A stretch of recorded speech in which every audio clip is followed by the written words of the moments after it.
It was a cold morning in downtown Toronto, snow softly falling against the bus windows as commuters shuffled in, heads down, wrapped in scarves and routines. The 7:45 a.m. Route 29 was always packed, noisy with the buzz of tired bodies and silent stares. Among the passengers was a teenage girl, around 16, sitting alone near the back. Her hands were clutched tightly around the straps of her backpack, knuckles white from either cold or fear.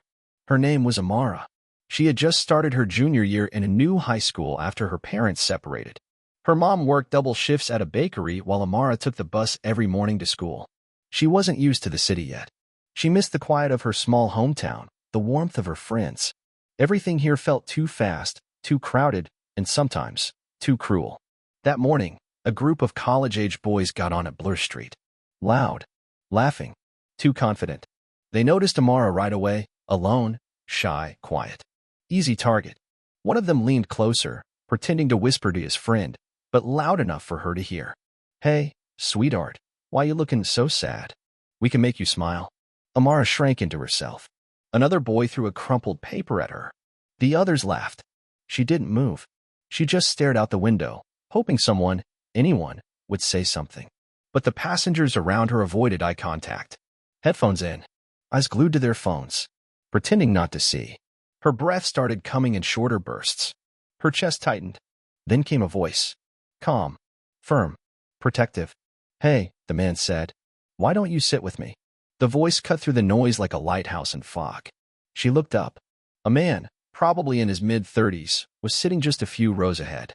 He had kind eyes, a face that showed tiredness and kindness in equal measure, and next to him was a little girl, around 6 years old, clutching a worn-out stuffed unicorn. Amara hesitated. He nodded gently, a soft reassurance in his expression. She stood, legs trembling, and walked toward him. The boy snickered, but she didn't look back. "You're not alone," the man said quietly as she sat beside him. The rest of the ride was silent between them, but the silence was different, safe. The man pulled out a granola bar from his coat pocket and offered it to his daughter, who offered half to Amara without a word. Amara smiled, the tension in her shoulders slowly melting. At the next stop, the boys got off. One of them muttered something under his breath, but the man stared directly at him until he looked away. His quiet strength said everything that needed to be said. When the bus reached her school stop, Amara turned to him. Her voice was soft, but steady. "Thank you," she said. "No one else." "You shouldn't have to face that alone," he interrupted gently. "My daughter's watching. I want her to grow up in a world where kindness still stands up." Tears stung the back of her eyes. She wanted to say more, but the words felt too big for her mouth. Instead, she nodded, stepping off the bus with a heart just a little lighter than before. The man's name was Daniel. He was a single dad who worked as a night janitor at a community center. Every morning, he took his daughter Lily to daycare before heading home to rest. His life wasn't easy, bills piled up. He often skipped meals to feed Lily, and his dreams of becoming a teacher had long been postponed. But he carried himself with quiet purpose. Later that evening, Amara told her mom what happened. Her mom's eyes welled up. She didn't know the man, but she silently thanked him in her heart.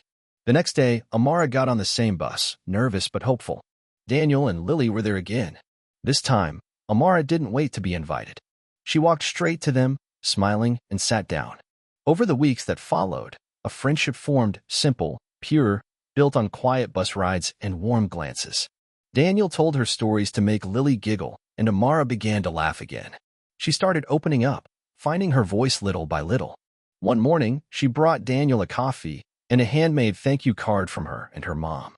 Inside, she had written, "Thank you for reminding me I'm not invisible." Years later, Amara would look back at that winter morning not with fear, but with gratitude.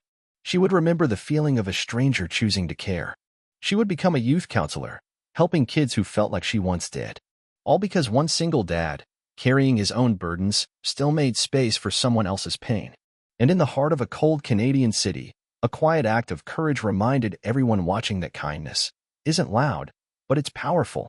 It only takes one person to change the course of another's life. Sometimes, all it takes is to say, "Sit with me. You're not alone."